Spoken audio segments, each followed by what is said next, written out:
Greetings and good afternoon, everyone. Cheryl Phoenix here from the Black Child Agenda and the African Child Agenda, which is an NGO registered here in Ghana.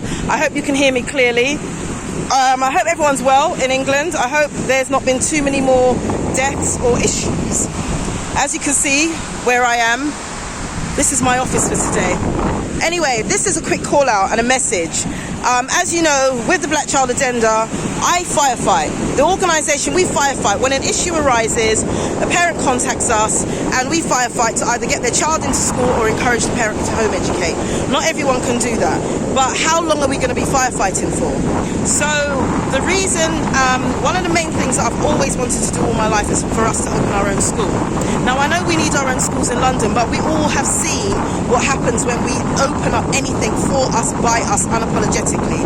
They find a way of shutting us down, discriminating against us, not giving us funding, and not all people can afford to send their child to a private school, so the problem continues. Education here for a private school costs you about between £1,000 to £5,000 for the year, not the 17 grand that people are paying in England, for the year. So what we're looking to do is open up an international school. So with a boarding house for our children from the UK, America, or the Caribbean, wherever you're coming from, to be able to be out here and actually be educated to the highest standard.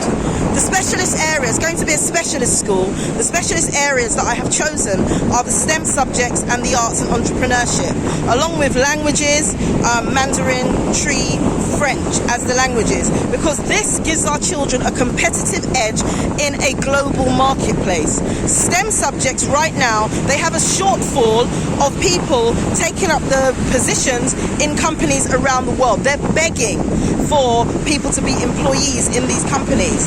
So why are we not training our children in these areas?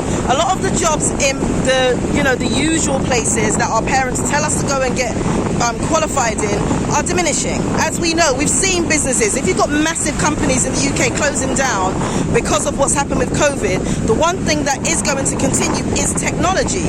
So that's the reason why I've chosen STEM. Secondly, the arts. Why are we not? We always complain about movies that are put out about us. We complain about movies that are out there. They're always slave movies. There's always something wrong. So why are we not producing our own? So if we're training our children to produce their own movies, to work how the camera works, to actually do all of these things, this is the way to make sure our children have a global and competitive edge. And that's the reason why I've chosen those. Entrepreneurship, again.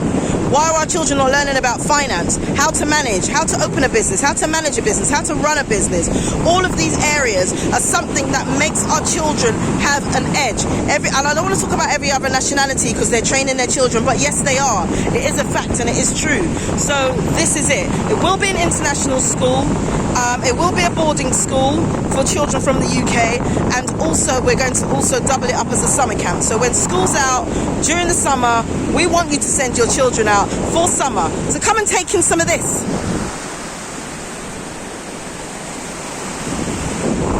To be on the water, to do camping, to sit up and do campfires at night, to hear traditional African stories, and for them to connect and identify who they are. And this is not just for Caribbean children.